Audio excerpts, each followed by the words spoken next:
Hello, welcome to In Cadence. This is season 1, episode 9. Packs everywhere. It's really good to be with you again. Let's go. Hi, good afternoon, good morning, good evening, good afternoon, whatever time of day it is. I'm Keith, 43, and in the gloom, packs call me Flea. Funny, I met someone that looked a bit like you the other week, Lee. It was very interesting. We should come Yeah, back you to that at did. some point. Yeah, we'll come back. Yeah. Anyway, I'm Shredder, 51. In the real world, people call me Ken, and I'm one of the AOQs at the Brook. Fantastic. And proud to introduce this evening our guest, who is Gaz, 40, Mater, AOQ at the place that is the reserve in the Midlands. Nice to have another Midlands boy on. It's good. Well, this is quite exciting because as we were chatting in the week preparing, we recognised that neither of us really kind of know much about you, Mater, so we get to play the name game. Nice. And I'm going to have the chance to go first. And I've thought about this a lot. I'm just going to say that I think your favourite film is Cars. That's all I can say. Okay. that's pretty much my guess as well. It's the only reference I've got to that, unless it's something to do with animal fertility doctor or something that's really obscene like that. Yeah, it does sound a bit. But otherwise, no. What is it? A Pixar film? Yeah, so where it comes from is I work with cars, so I've been in the kind of motor trade my whole career. I'm kind of a bit disappointed now that it's not anything to do with animal fertility or anything like that, because I think that probably would have been a bit more interesting. You'd have been called Pumper then, wouldn't you? So yeah, Puts the monkey humpers to a different definition, doesn't it?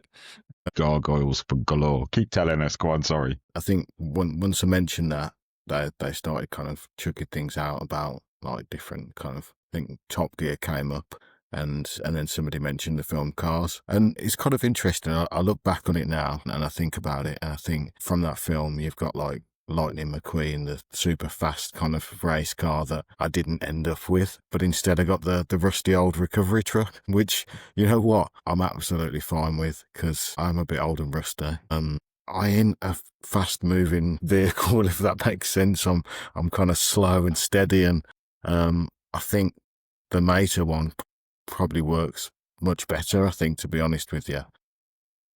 So I'm more than happy with that. Nice. Some of our American brothers might be like, sort of Maters are kind of got that sort of strange sort of British teeth thing going on, doesn't it? A bit of an Austin Powers mouth. Yeah. And they might have been thinking that we're all kind of bit strange. That's really good. So you sell cars or something? No, Car. so I've always been a technician by trade, so working on my whole career. But for the last few years now, I kind of teach people instead. So I'm what's known as a technical trainer, which is, you know what, it's been good. One of the difficult bits of the job is standing in front of a room and talking to people that you've never met before, which is perhaps maybe what F3 helps me with amongst many other things, but filling me with that kind of confidence to do that and stand up and be a presence in a room or a field or a car park or any of these places. I think that's definitely one thing I can take away from it, definitely. But yeah.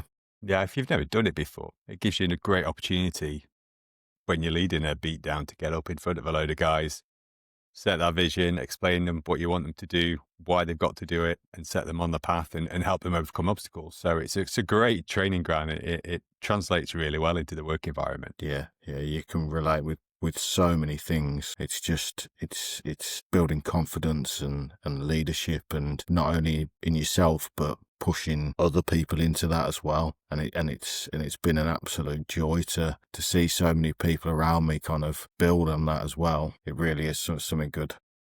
Excellent. I'm making notes on my paper. Look.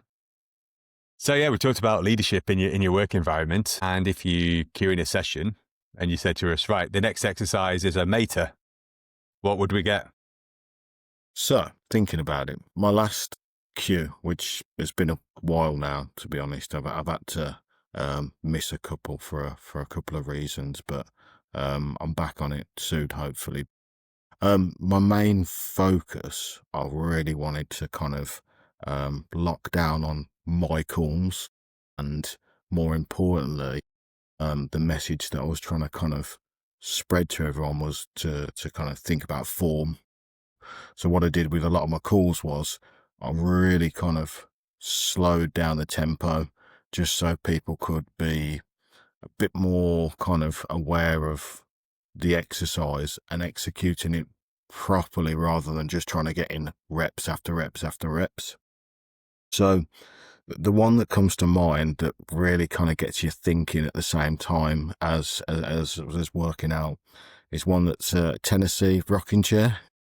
Don't know if you're familiar with that one. Yeah, so that involves you in a standing upright position, and the first move is almost like a full kind of bent over to touch your toes, as such, trying to keep your legs straight. And then the second part of the move is then to bring you down into a very deep squat with your arms out in front of you like that.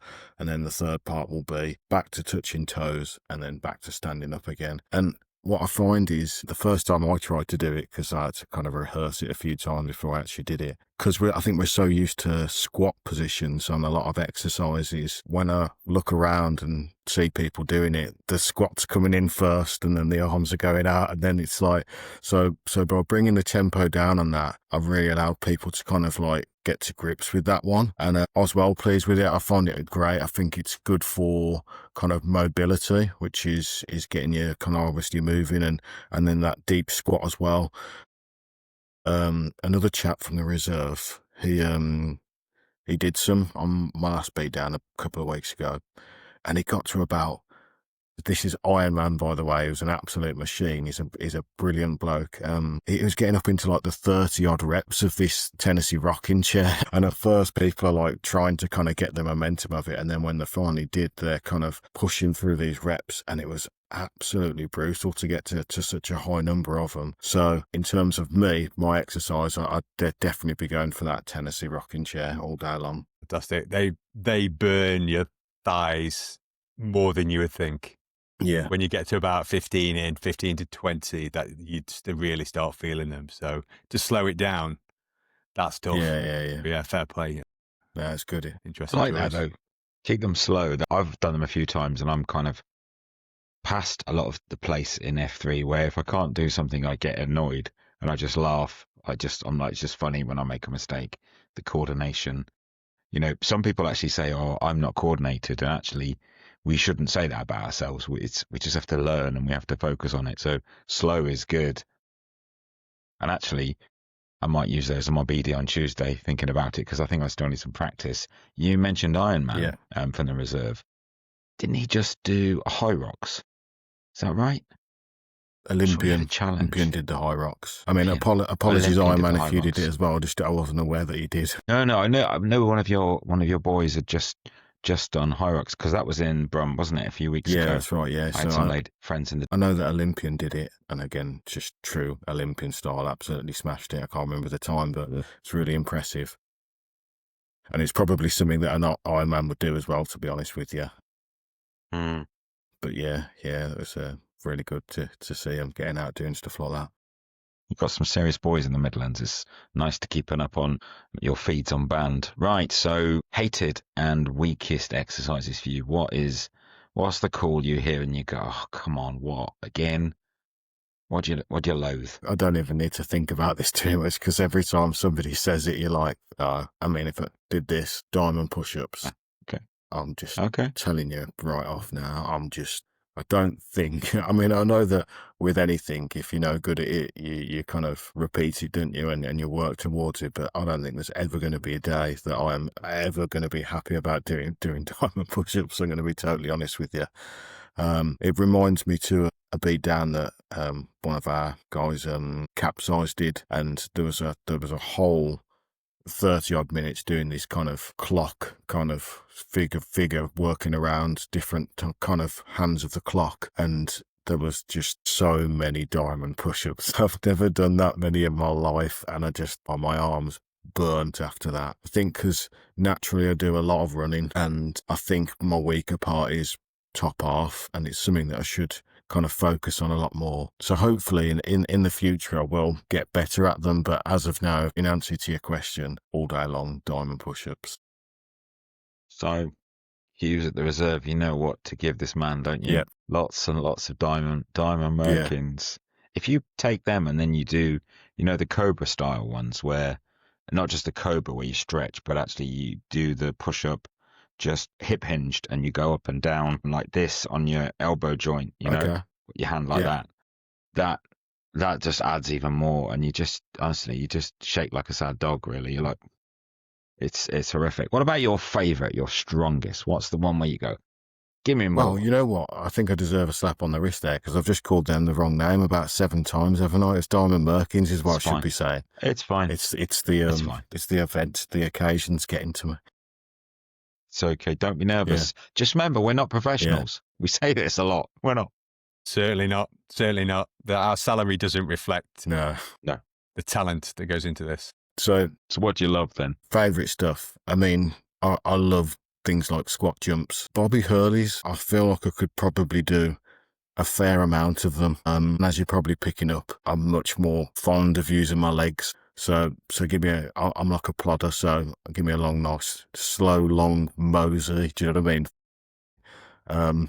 Bobby Hurley's, those exercises come to mind, to be fair, is what I'll go for on that. Definitely. It's nice to hear somebody else say, sort of internally, when you get told full pace and you think, I am doing full pace. This is me flat out. And the kids are like super fast trained. And you're just like, I mean, it's my kind of, it's how I want to progress. I'm not interested in going fast. Yes, I want to be faster, but my personal goals are all about endurance, and that's what I work towards. But we're all different, and to just kind of solely, I suppose, focus on that, I suppose it is wrong, because you need to have a wider spectrum, don't you? You need to be looking at all the pieces of the puzzle to become better at whatever it is you're chasing. yeah, absolutely. Good, thank you. It's all right. The reserve where you're AOQ, it's a fantastic country park. For those who have not been, it's great. It was the venue for this year's UK F3 UK Convergence. And we had a great workout there. Midlands guys, very hospitable, and we had a great day doing that workout. And I still have flashbacks now to the session that was done by the guys from the Northeast, and they had a music beatdown, and it still rings to me now. Music at the reserve, and we'll tell you about it. We'll get DJ on from the Northeast to give us an overview of his session. It was great. Do you use music often at the reserve in your beatdowns? Is that something you would normally go to?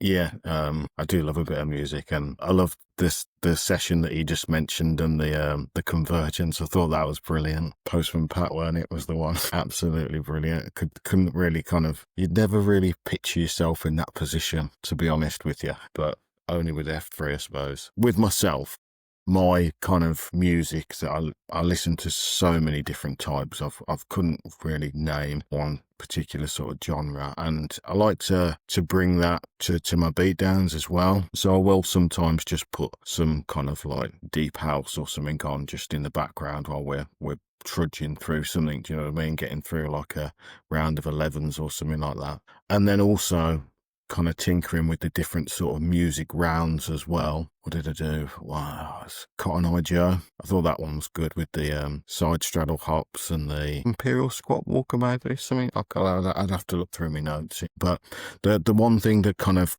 springs to mind when I think about putting music into my beatdowns is probably about 6 months or so ago, I got the idea of using the School of Rock, except I named it the School of Block instead, as you do. And the reason why that is my daughter absolutely loves that film. We've watched it about thousands of times in our household. But what that revolved around was the main thing that we got to was continuously working on a block exercise, or the partner was running forwards and backwards or lunge walks or anything like that, but it was to the length of a rock track. So typically things like AC/DC, kind of Guns N' Roses, that sort of stuff. And for me, I think that sort of style of music it's the right sort of tempo, and it's the right sort of kind of like vibe to kind of pick you up and to work, especially when you're holding like a cinder block as well. I think that's like really kind of like you through the kind of the pain and the suffering. So I love to drop in a bit of rock music from time to time. I think there's one particular music one that comes up quite a bit as well, which is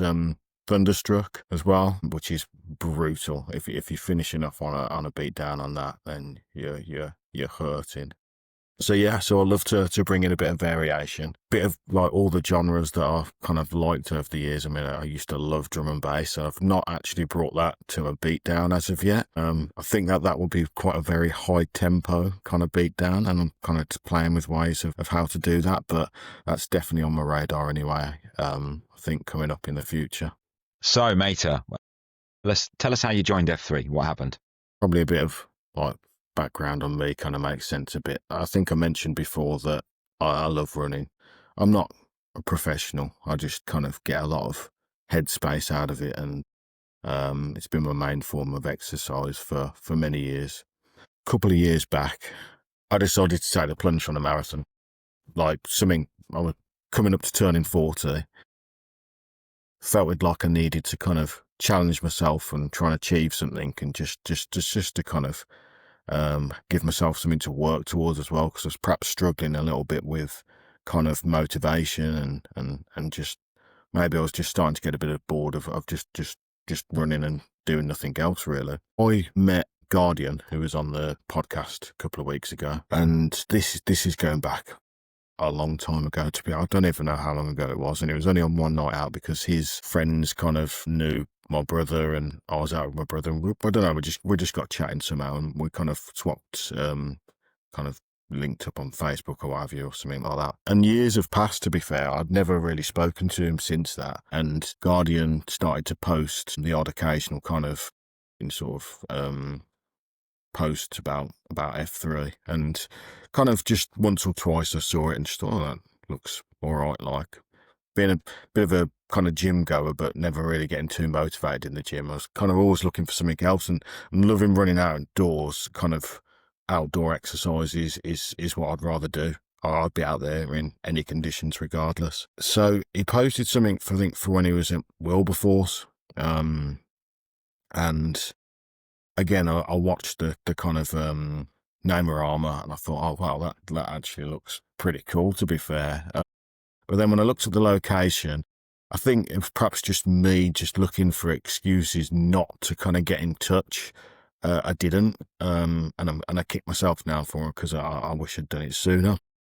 Fast forward another few months, and then the reserve kicked off, which is much more local to me. Wilberforce isn't a million miles away, to be fair, but reserve is a few miles away from where I live. And that time I thought, you know what, I need to just give this a try. And it's daunting, isn't it? I mean, the unknown, you have kind of no idea what you're kind of signing up for, but seeing kind of the people there and getting a bit of an idea of the exercises they do, the fact that it's outside as well, and being an early morning riser myself as well, that none of those things were like a problem or a block for me. And it was the only thing that was holding me back was just my kind of nervousness of not knowing what I'm walking into. But I dropped him a message, and it was about pretty much 12 months ago to the day. It was somewhere around the end of October, I believe, or mid-October. So as you can imagine, the mornings were dark and pretty miserable weather. And he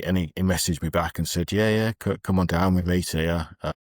Don't need to kind of just make sure you wear the right sort of stuff, and just look out for the lights, I think was pretty much the message was. And I'm like, is this for real? I mean, I'm glad I knew him, but I didn't know him that well. And at the same time, I had no idea who else was going to be there.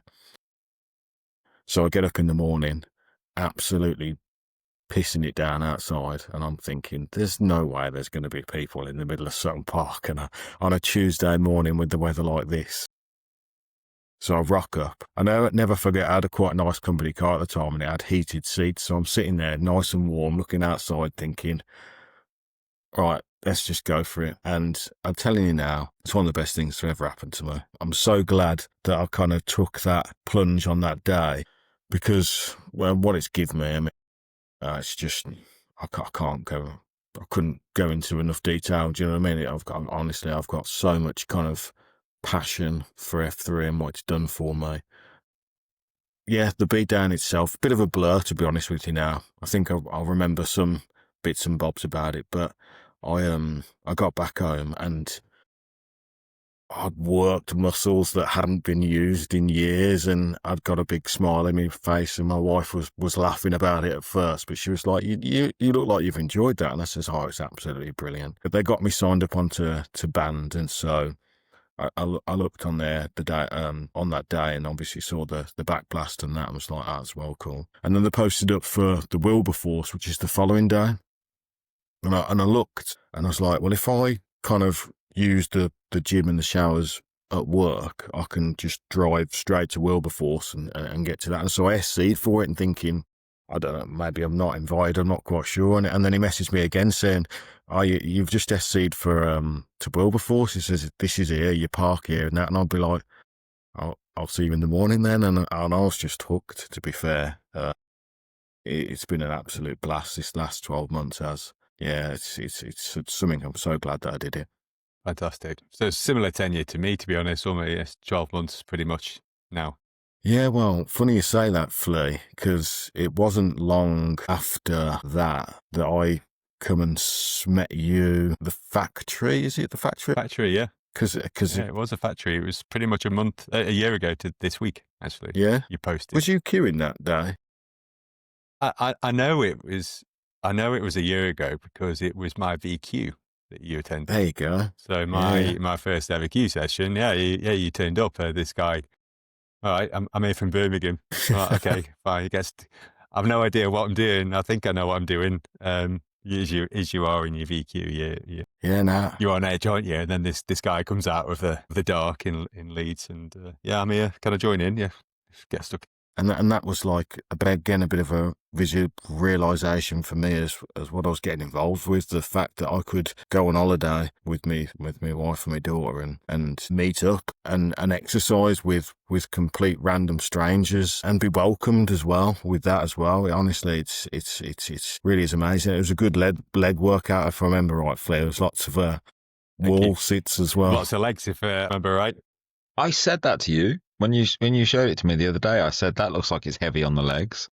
Yeah, remember? I was like, very hard. Yeah. I actually pinched your wall sits as well and took it to a beat down at the reserve as well when I could find the right wall to do it. I did. Oh, yeah, there's not many walls in the reserve, is there? It's mostly trees, I guess. Yeah, I had to wait for the light mornings and we could move across to that little building that was by the field where the convergence was. You mentioned taking your wife and kids on holiday. You took them on holiday to Leeds? No, we went to York. I'm just checking because I've been on. Oh, okay. There. I was going to say I've been on a few holidays, but I didn't really know about this tourist attractions in Leeds. I mean, Flea would know them, but it's about similar amount as there are in Birmingham when I go down there. Gloves are off. Here we go. So at least we've got the ball ring. It's true, actually. Yeah. But no, we went to York, and I noticed that the hotel that I was staying in was, I think it was about a 20-minute drive away from the factory. And again, my missus went, what on earth are you doing? 5 o'clock in the morning and you're on it. And I says, I've got to go see it. It's so good though, isn't it? You know, like you say, I mean, we had messages this week about one of our guys was in America and he managed to post in San Diego. You posted when you were over in America last. It's family and it just extends and it's genuine. Yeah. You know what I mean? How many places do men get that genuine friendships, that connections that quickly? It's not a long list. And that's something that I'd love to get to the opportunity to do, is to get out to the US. Whether it ever happens or not, I don't know. It's a bit of a step up from taking my missus to Leeds to jumping across the Atlantic, isn't it? But we'll see how it goes. It's a lot of UK packs hope, isn't it, to go over there and to be able to post. My family had a wedding in New York, and I'm not going to lie, if I'd have gone, I would have been like, just going to excuse me for a few hours because I'm going to go find some mad Yanks and smash something up with them. But yeah, no, that's good. It's really exciting. You talked about your marathon and taking the plunge and the passion, and it's really just exciting to hear that coming out in your experience of F3. So hopefully we can get you to unpack some more of that too. So yeah, flashing back to your first posting that you did, your first BD in the reserve. Do you remember who was queuing and who your battle buddy was? Yeah.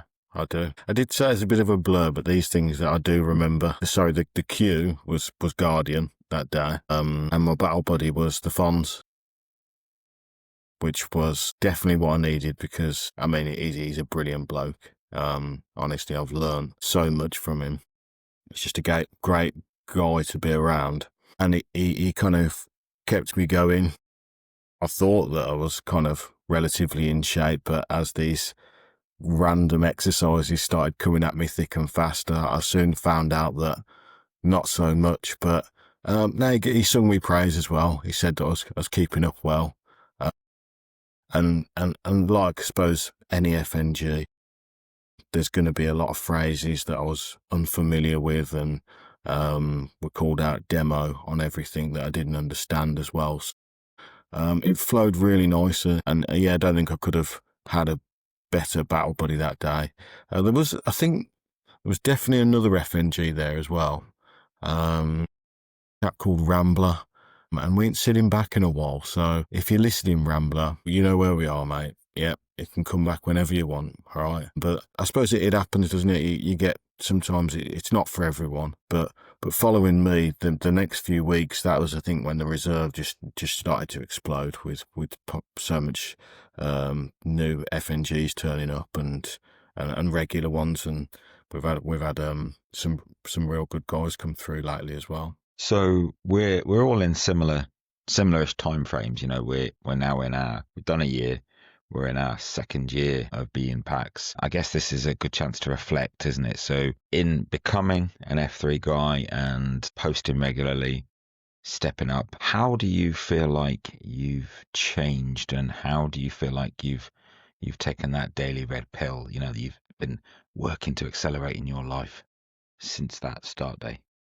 I think I look at a lot of things in a different light. Every time I go there, experiences that I kind of hear from other people, the words always resound with me. I think I can just generally say, I mean, I feel like I'm a better person morally. Yeah, for me, it's becoming less and less about the exercise. And I think someone mentioned this on a previous in Cadence episode, that to them it's more about the interaction with people, the social side as well. I didn't really have much of a social life, I'll be totally honest with you. But I think that's just natural kind of behaviour of typical kind of middle-aged blokes growing up. We just tend to just kind of fall out with all our contacts, become a bit more perhaps focused on careers, and family obviously takes up a huge time as well. And I just seem to just not find the time for any of my previous friends or anything like that. So to have this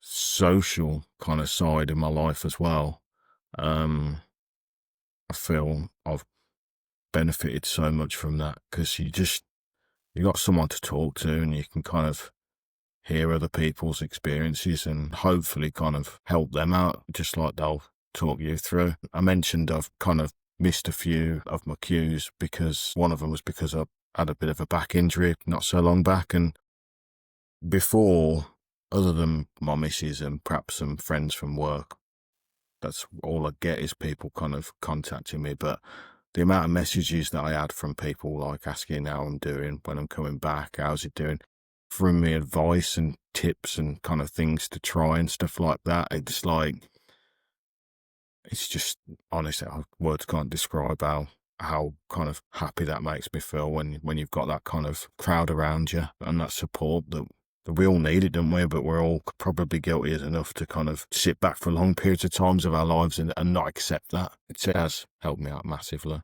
Have either of you listened to the High Impact Man podcast in the last couple of weeks? They've had a double episode. Ross, I think, is his name. I don't think I've heard that one. No, it's worth it. I bought his book about manhood. It's only a little 100-page book. A couple of years ago, I read a book based on 20 years of massive worldwide research called Loneliness. But Don said in I think in the second episode, he thinks that men are really suffering from an isolation epidemic. And kind of what you said there, part of that testifies to that sense of just becoming separate. Now, you've got the circles of your life that you're working on. You're working to care for your family. You're focusing on some things, but you do tend to lose some of those connections. And as men, I think we can handle that to a point, but it can become hard. And it's actually so heartening to hear what you say. You've had to have time off, and there's so much support there. And I think that's a big message out to people. Men are sitting there, a lot of them, and there's nothing wrong with many hobbies in life. But yeah, I just think it's valuable for you to say that. I hope people hear it. This is a good community for us, isn't it, as men? We're open to all of them. That's Guardian's greatest hope, isn't it? John Midlands and Andan, is that every man would get that chance in the Midlands to know that he's welcome to come. Yeah. And to join with you and the others.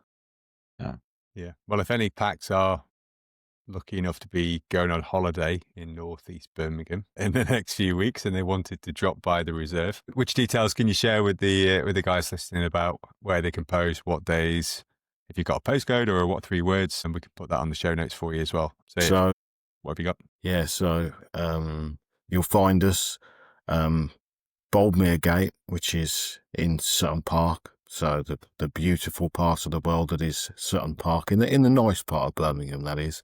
The gate that resides next to the small part, which is Boldmere. We are there Tuesdays, 5:45 till 6:30, and also Fridays, and again 5:45 till 6:30 a.m. Myself is one of the AOQs, the other is Tiger, and again, fantastic bloke to be around. Honestly, me and him sharing many time double downing before the beatdowns on Tuesdays and Fridays. I like to do 5Ks, he likes to do 2.2 miles, but we always kind of meet up and work out whatever it is we're going to do that morning before. So again, just having that kind of little group of runners that we also kind of operate from there as well, all within F3. Usually sometimes on a Thursday morning, same place, Boldmere Gate as well. But yeah, me or Tiger are approachable. Just get in touch if anybody's interested or anyone's in the area, and we'll happily have you. The reserve is a fantastic spot. It's kind of difficult to describe the surface that we're on. It's like a kind of all-weather sort of car park material.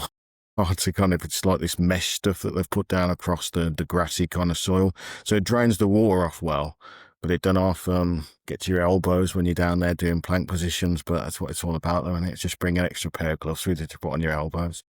We've also got the field opposite as well, which is used probably more suitable in the better light conditions, because unfortunately we are an AO that doesn't have kind of natural light for us from any sort of street lights or anything like that. So head torches are required at the reserve, unfortunately. Excellent. Some And those AOs have a eagle-eyed, lot of rechargeable spotlights, don't they? yeah, which is what we do as well at the factory. We don't have any street lights knocking around, so it's purely dependent on the USB rechargeables being recharged in time for the session, which is also quite important.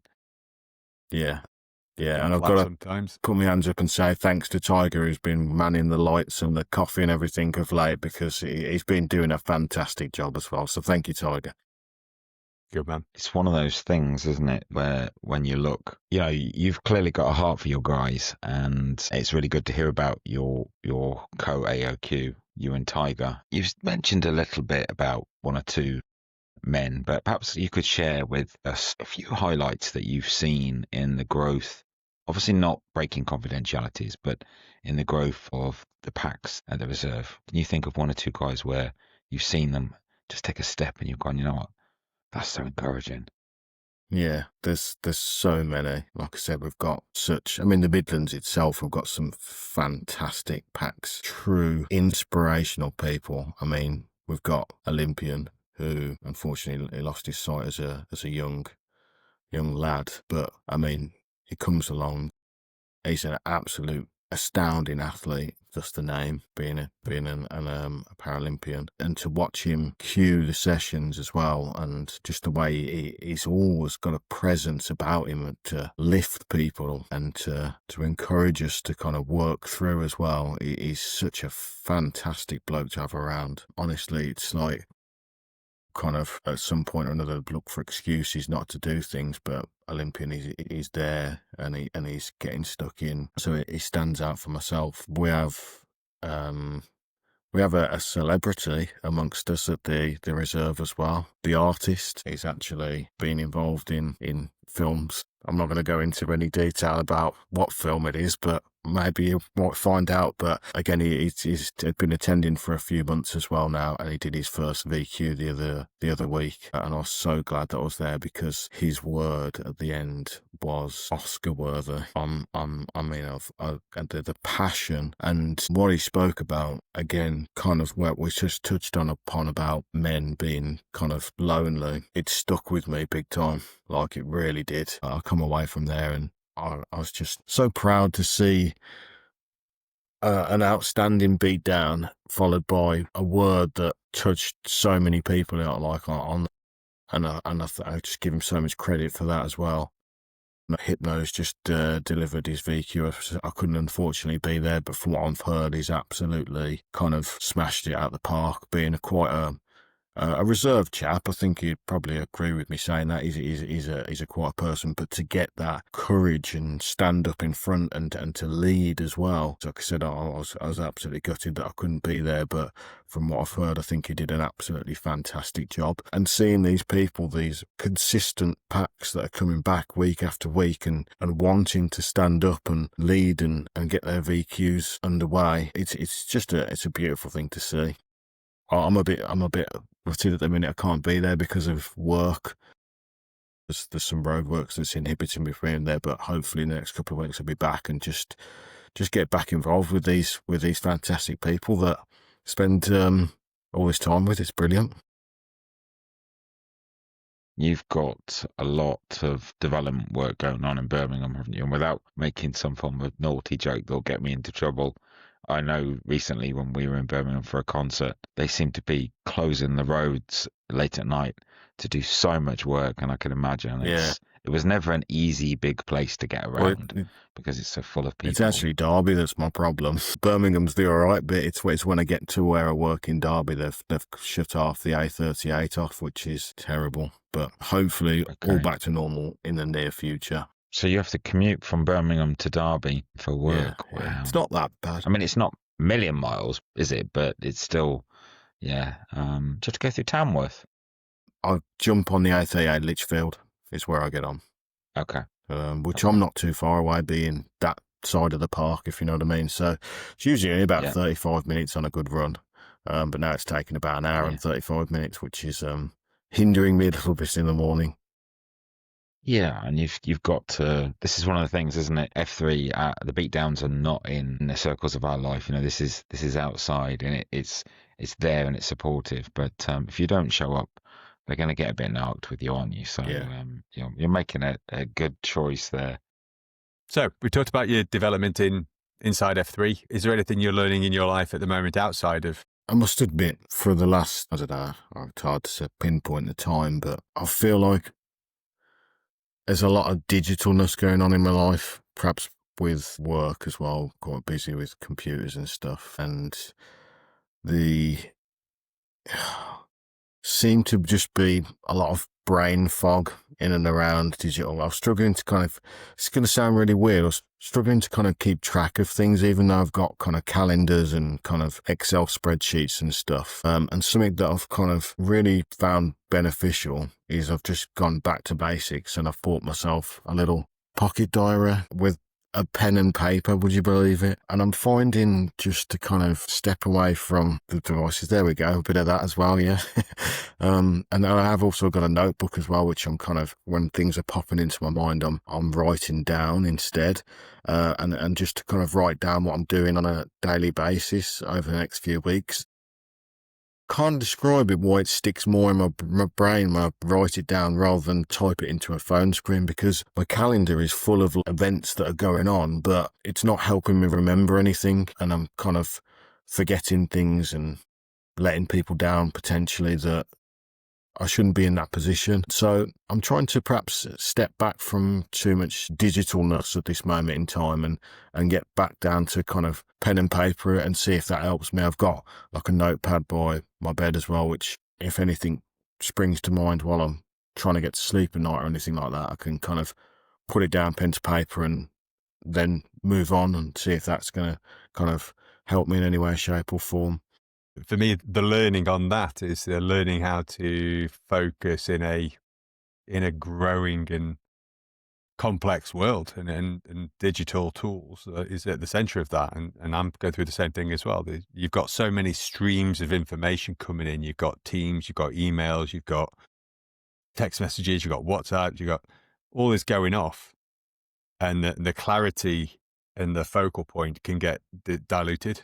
So having that one thing and like I say, back to basics, strip it all back, the tasks, the mission, what do I need to keep on? And that's helping you keep on to it. So yeah, no, it's a good example. And it's not necessarily a learning, but an application of a method or something to help you develop and become a better, more effective guy, is going back to paper and back to basics. So yeah, it's a really good example. I've got a vision of you now just in the middle of the night, just sitting up going, I've got an idea for my next cue, getting the little notepad out, writing it down, and then going back to sleep again. You might find, I was at a conference a while ago.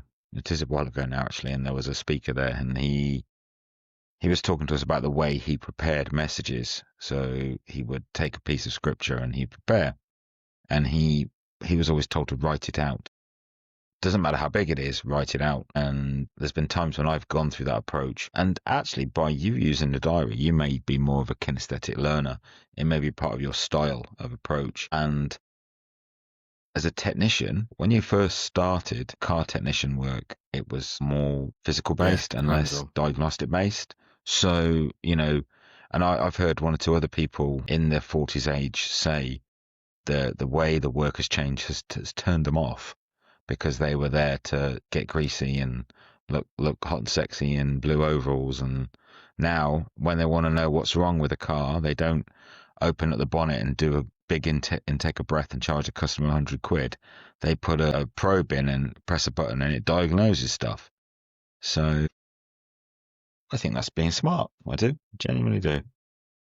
So Mater, AOQ, you've just had the hall open. You've got a passionate Nantan in Guardian. How's it going getting the F3 message out to the men of the Birmingham area? Yeah, we've got fantastic packs in the guy that is Concrete, who is just unbelievable person in everything that he does. Still think that he might actually secretly be a cyborg, but we yet to find out if that's actually true or not. But he's been doing a fantastic job of getting the word out there. Him and Blue Light have just, like you mentioned, got the hall up and running, which looks like it's going to be. I think I tried to get there. I was going to go this morning, but for some random reason, I'd managed to sign myself up to a 7:45 a.m. speed awareness course. Apologies, I couldn't make it to the hall this morning, although that was my intentions. But yeah, that is kicking off really good. I can see potentially a second day on the horizon in the near future. I mean, just the numbers that are getting there and the consistency and the regular packs turning up, FNGs week in, week out. I can see that that's going to be a real kind of pivotal point for us to start to grow and expand. In terms of the other venues, Illumination is doing good regular packs. I think they're working on FNGs. It's picking up. It's a bit of a slow burn, but it's going well. So again, a second day at the Illumination wouldn't be a million miles away. And I think once we can perhaps be a bit more kind of solid in those sort of areas with the 4 AOs up and running with multiple days. I often think I was in the city centre not so long back. And you look around and you think about all these flats and apartments and so many people in such a small condensed area. You can't help but wonder if there is a lot of people out there that could benefit from F3. So that would be, in my opinion, a smart move moving forward to kind of look at that perhaps central area. So that's definitely something for us to think about in the future. Yeah, it's a kind of reflection of what is in my head as I look around. As we look at the possibility of moving F3 into London, is how you connect into those urban areas and where you connect. Obviously, you don't have so much green space. London has prioritised green spaces. Birmingham has a lot of things that I remember, because we used to go to Birmingham a lot from rugby as a kid. There's a lot of football and there's a lot of sport. And obviously, as you get close into where the bullring is, where Digbeth is, it's much more urbanized. But it's not impossible to find those areas, is it? It's This, like they're there. I think Cannon Hill Park's been mentioned a few times as well, which is obviously right by your kind of university and student accommodation as well, which is wouldn't be a bad spot at all. We have a Goblin from Surrey and Sussex region, and he's planting in Bilbao in Spain. I think we'll get him on right at the end of season 1 to talk about that. And I've been chatting with him every week, just seeing how he's doing, what he's learning, what's going on. And there'll be some differences. You know, when I was a student in college, one of my fellow students who was a student pastor at a church, which was mainly students. So when the students were in, it was colossal. And when they were gone, there was 10, 15. But they went up from 10 to 15 to like 150. So you can do it. You just have to kind of go, right. Because it's not rules. It's about trying to work the way according to the need of the men, isn't it? So, yeah, good. We're in a good place. I think if we can kind of solidify what we've got and build upon that, we've definitely got a good foundation to grow the Midlands network. I have to say, I wondered, because concrete's tall, right?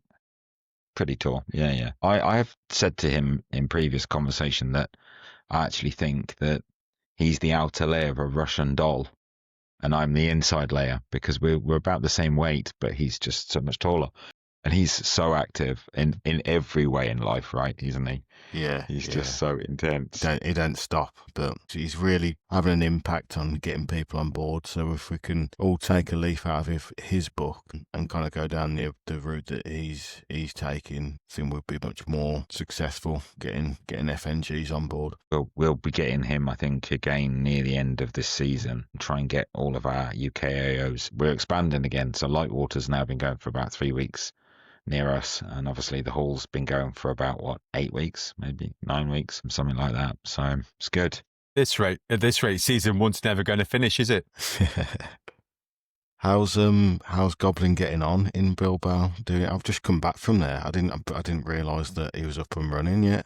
Yeah, he's now been going for most of the autumn term. He started Monday, Tuesday, Wednesday, Thursday. Last week, if I remember correctly, with Instagram, he then changed it to 2 days because he was trying to reflect on the way he was seeing the need.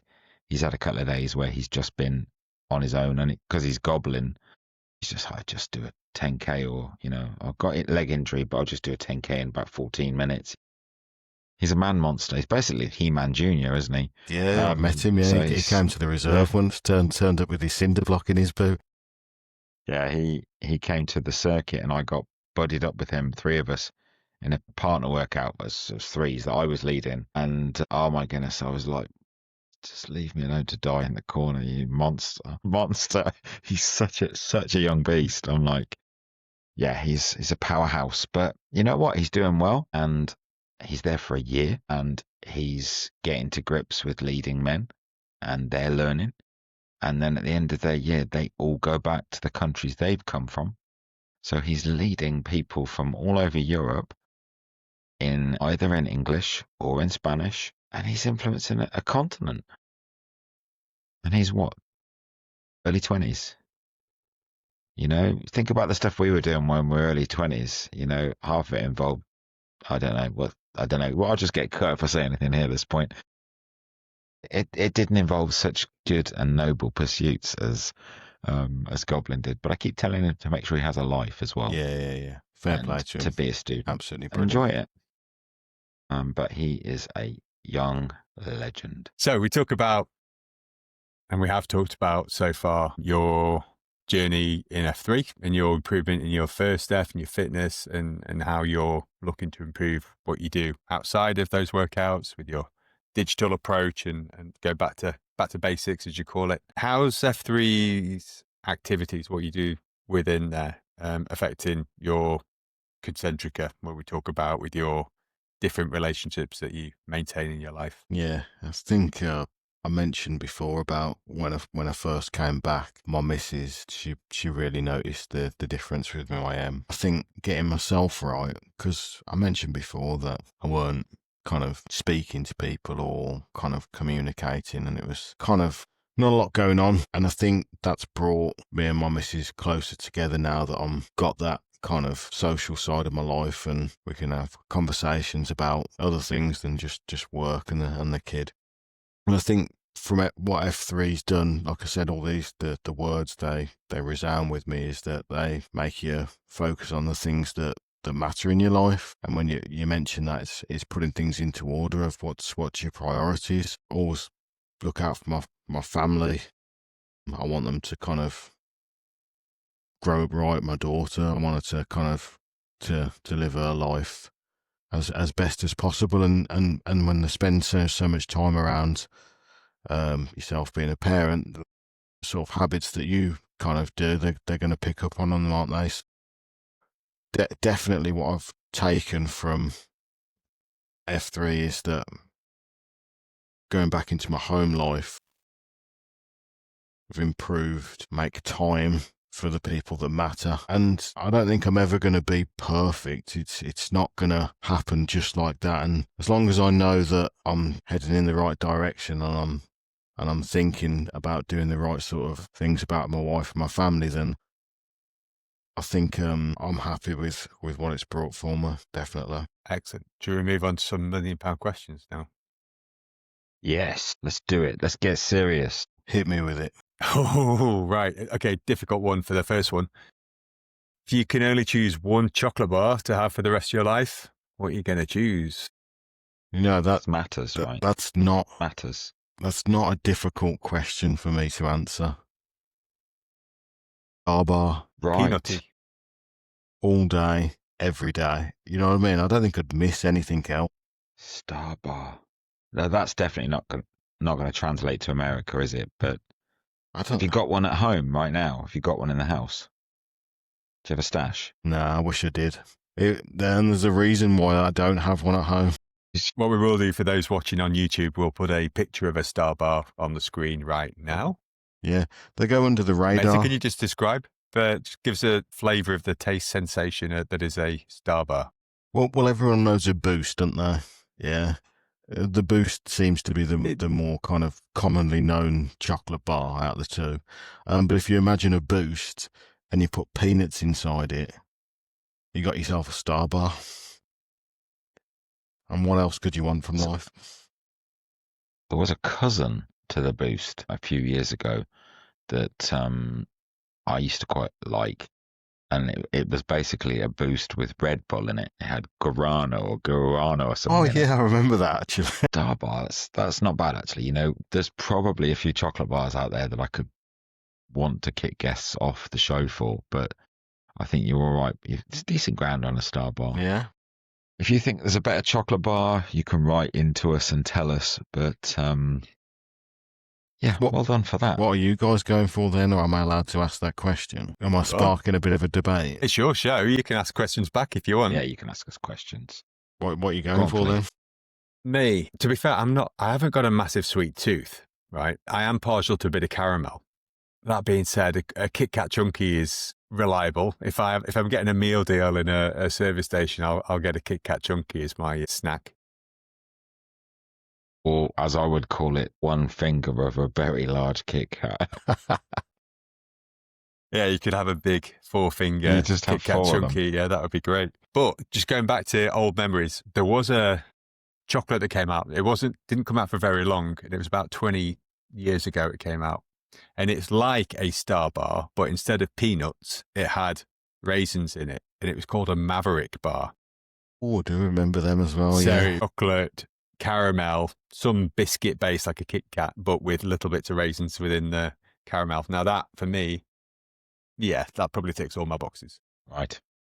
Well, I'd just like to say that at this point, I'm going to destroy your chocolate bars.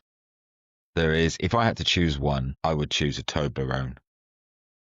Toblerone is multifaceted because now there's about 5 different versions of it. Yeah. There's the standard, there's the dark, there's the white, there's a caramel one. 2 years ago, I outrageously told people in my family just before Christmas that I was going to eat a Toblerone, and I don't mean one of the Bigger. baby ones, the proper size Toblerone.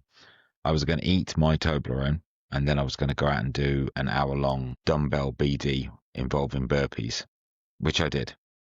I'm not going to lie, I felt quite sick. We sat in bed, and in our house, the tradition is the kids will come with their stockings, sit on your bed.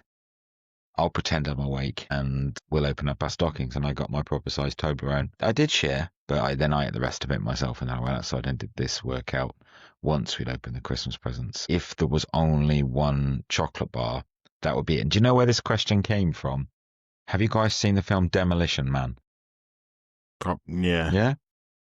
Demolition Man, Stallone, Snipes, ridiculous. 3 seashells. You know, we still don't know how those seashells work for the toilet. There's the bit in there where Taco Bell was the only restaurant that survived the franchise war. And I thought to myself, let's ask 1 or 2 select guests what would be the one chocolate bar that they would pick if all of the chocolate bars would then go. But I would say to you at this point, who makes Star Bar? Cadbury, innit?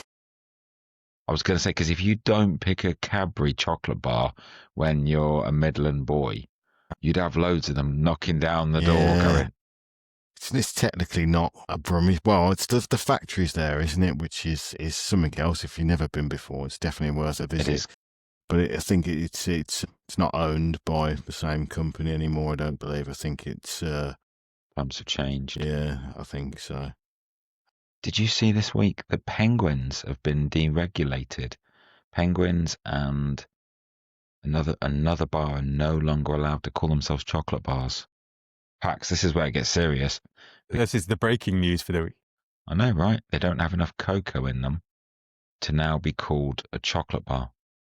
That's how bad the world's got. So it's still called a penguin, but it's just not a chocolate bar. It's called a penguin confection bar. I think it's now called a chocolate flavoured biscuit. Is it? It's not A a chocolate chocolate-flavoured biscuit, not a biscuit. chocolate coated biscuit. It's chocolate flavoured biscuit. Yeah. Yeah. It's I like, don't think my life's ever going to be the same again now. you know, we still need to plant in Australia, and I don't mind.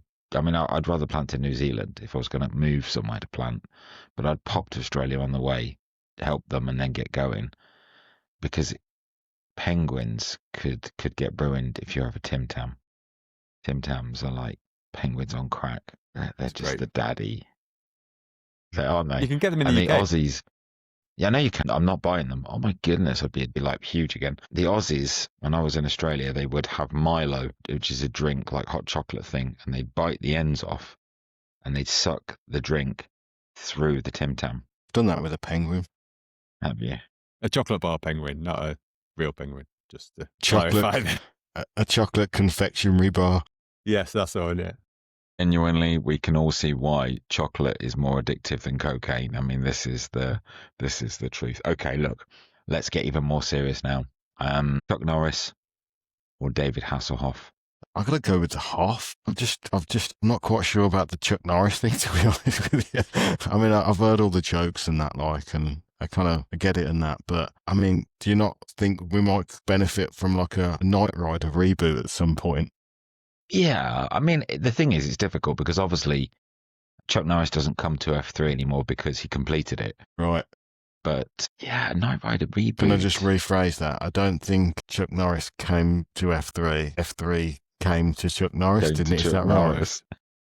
Please, can we put the current picture of Huckleberry that's going around on the Accelerate program across the screen here? Because I text him and said, I love that picture. It looks like Father Christmas and the Hasselhoff had a baby. And he said, I can't believe who AI'd me. He's just like aghast. Yeah, no, I'm good. I'm good with that answer. And I would say to you, I wasn't sure if you were going to ask for some qualification as to what you would do with Chuck Norris or Right. David Hasselhoff. But Yeah, it's just like, which one?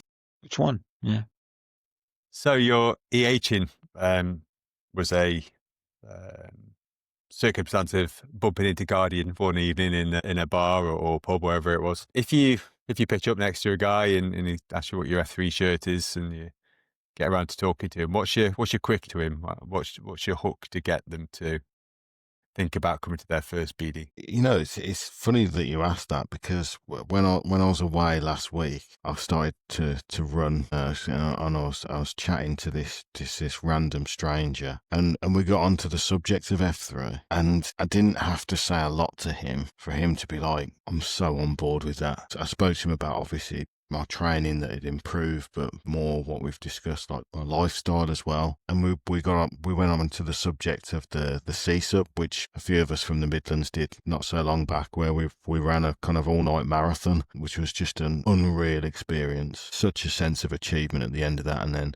massive thank you to everyone who came along and supported. But just that alone, just telling him about how we all kind of pitched in together, and carried each other through the hour upon hour every time it kind of come back around to get back up and go again. And he was like, that sounds amazing to me, that does. It's just unfortunate he lives in Devon, which I don't believe we've got any AOs down in that direction. But I said to him, I says, well, watch this space. You never know, keep your eye out. And if one gets planted, then you know what it is. It's not impossible.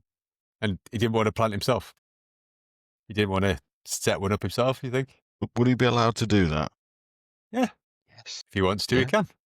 And we'll help him do it. Yeah, if you've got his details. Yeah, I got his details. Nothing's impossible. I mean, on last Monday, I went down to Eastbourne to see my best mate. We did a concert last Saturday in the O2, and we were down there the following day. I was scoping out beach sites, genuinely thinking, and I can't pop down, but I'm just looking at this big old car park. You could do it here. The sea's there. You could do it here. You could do it there. Don't do it on the beach there, because I had to do a Scooby down there. But there's loads of good spots. And why not? I mean, yes, it's easier if you're proximate and you get so much out of it. Why not? I'm confirmed as well, Shredder. I wanted to save it for this to tell you. I've had the confirmation that I will be visiting the Brook week on Tuesday. So you're going to queue for us, right? Will I do it? Yeah. Yes.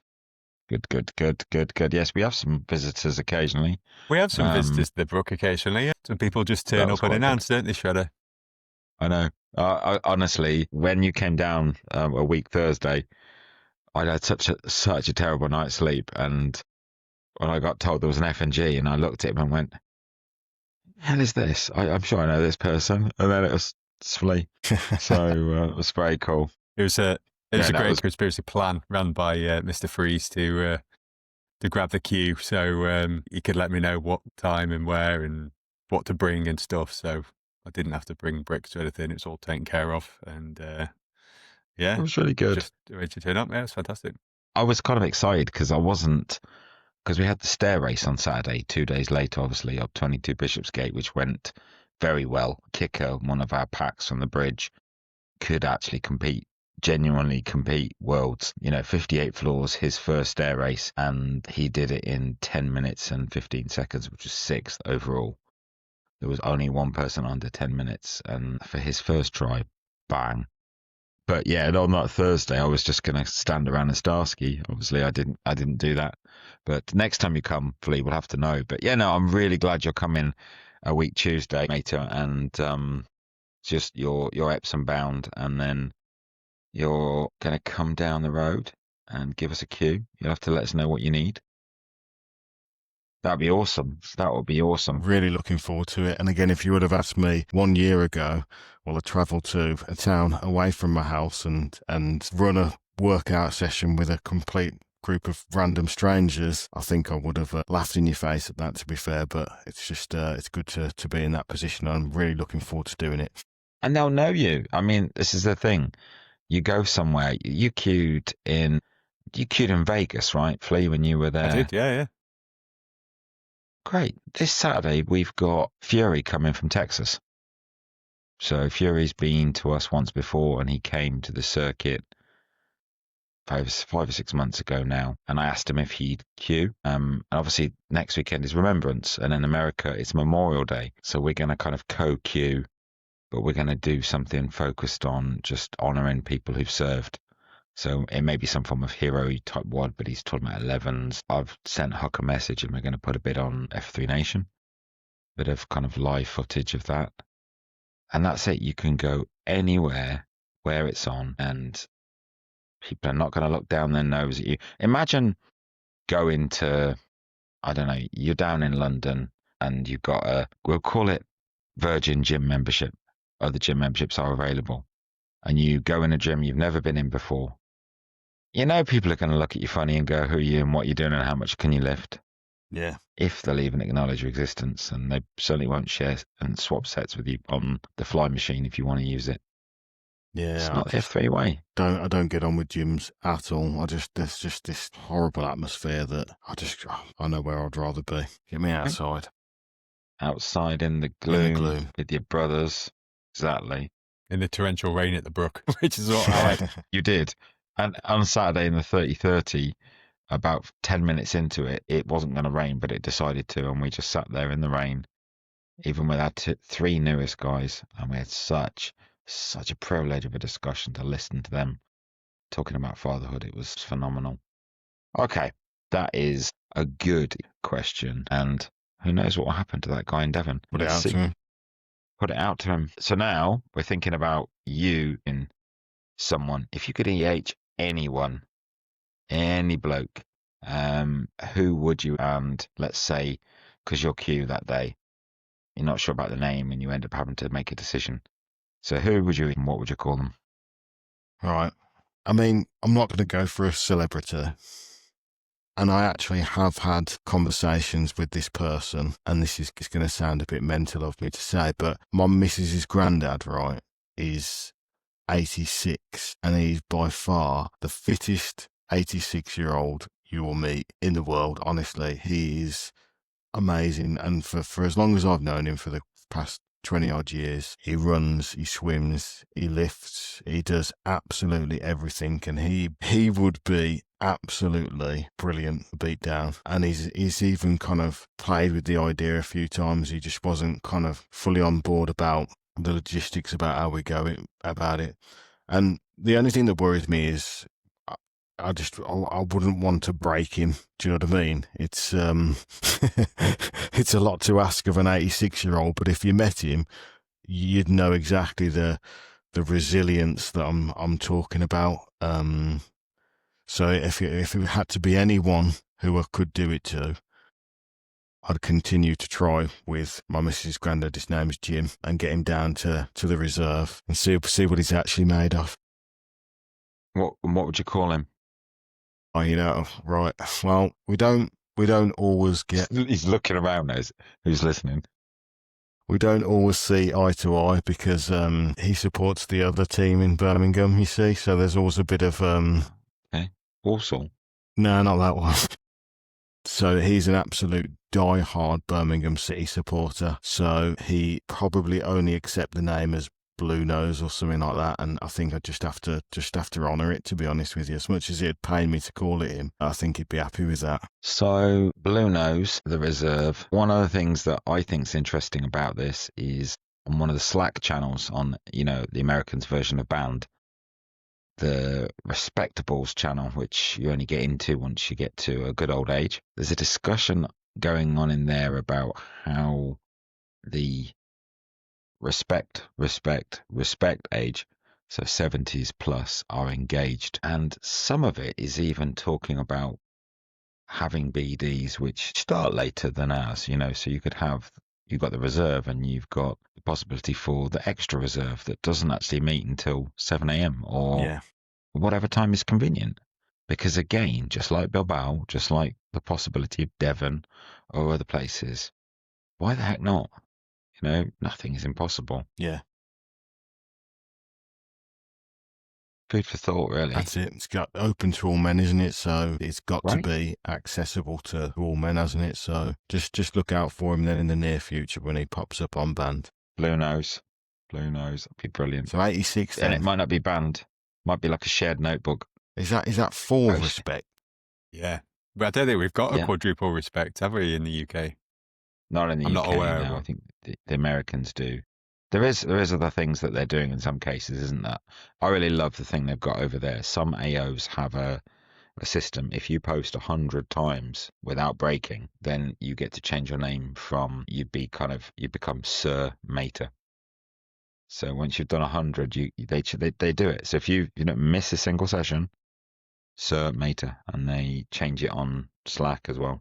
So why not? I mean, Would you keep that for a year, or do you lose no, that? you keep it. Or you keep it You forever? keep it. So I think that's what I understood. does that Sir apply Mater. to one? So, for example, me being at the reserve, then if I went consecutively 100 times, I'd be Sir Mater. I think if you were to, I mean, again, because you're free to lead, if you turn around in the Midlands and you said you had a system where somebody did 100 BDs without break, I mean, that might break them. It's possible. I've got a funny feeling we've probably got a few people that ain't probably a million miles away from that, or maybe even done I've it. seen. I mean, this sounds. I'm getting on our attendance log later. I'm rebranding myself Sir Flea from tomorrow. I mean, look, I don't mean this in a crude way, but I've seen the Fonz's abs. He looks like he's done at least 100 BDs in a row. That boy is serious. Damn, some notices. Yeah, notice it. Notice. I've got a notice. Yeah. Look, Go on, what have you got? gone packs based on some inspiration from Mr. Freeze, or we should call him Mayor Freeze, because he's our sector leader for the UK. I went and got this tasty little band to cover up my sillily expensive sports watch. So I don't know if you use one. Lots of packs do. I get worried about cinder block damage and all of these things. This was very cheap, and some of you might want it. When you don't want to use it, you just take it off, and then it's done. And then the watches. This is my band from the stair climb. Look, I'm holding on to my memories. Nice little toy, might be useful. If you've got little things that you think are really useful in BDs, again, send us a message during Cadence, and we can flog your tut for you. So, AOQs, weasel shakers. When you get your friendly new guys join, we want to know. Massive respect to those packs who've made that step in the last couple of weeks. So, as usual, we'll do a quick roll call of those who have joined us. So, at Lightwater, we've got Tectonics. In the Brook, up the Beaver, we've got Fuggles. Up the Beaver. At the Hall, got Ref. In the Bridge, we've got a trio of Relief, Renovate and Claims. At the Landing, Wix and Pumpkin. And at the Factory yesterday, we had Hook, who joined us for his first one. So yeah, welcome home, brothers. Welcome home, brothers. Good. This is really good, isn't it? This is a good time of the year, even though it's getting dark. We're seeing men join. I'm very excited to welcome people into this family, whether they're 20, 60, or possibly even soon 86. You never know. Look, we'd love you to share the podcast. The podcast is on YouTube, it's on Spotify, it's on Apple Podcasts. It's basically wherever you get podcasts out. And Mater, you know, a few weeks ago when we talked, you hadn't really kind of connected into listening to us yet, and we're just the tip of the F3 Nation iceberg, really. You know, we've got 5 great podcasts. Every week there's new stuff coming out, different stories, from deep kind of understanding of the ethos in things like the Whetstone through to practical health stuff in Forge, and Bones is Hunt for Wellbeing, you know, him, us, and I've missed one. Is that right? 5? Circle of Trust. Circle of Trust. Huck, of course, David Hasselhoff, and Father Christmas's love child. Yeah, baby. We're all there. So share, and you never know. Listening to Mater, this might draw more men in, so tell people about us. That'd be good. Mater, have you got any final words for us all, and words for the men out there? Yeah, just first off, like, thanks for having me on. It's been an absolute kind of pleasure. It's been really good to kind of open up and kind of let people know about what's drew me into F3 and how good of an experience it's been for the last 12 months for myself. And I'm just looking forward to continue to grow with that as well. So thanks for having me on and allowing me to share that with everybody. Thank you. All right. Thank you very much. Keep thinking, keep reflecting on yourself, keep going for it. You've got passion and a joy, and it's been great to hear it. Thank you. And I'm looking forward to hearing about the leg session that you're going to do down at the Brook. Have you got any walls down there? Yeah, we do. We got more walls than you could ever need. Actually, I'm so glad you're not coming this week, because we have a fair in the car park this week for Bonfire Night. so we're improvising. Right. But yeah, no, you'll have. I'll send you some key shots. Yeah. But whatever you want, we'll do. It'll be good. Brilliant. Cool. So to wrap up, yeah, thank you everyone for tuning in. We'll be with you again in 2 Wednesdays' time. So we'll see you in the gloom. And that's all from us in the UK and from Cadence. Aye. All right. Right.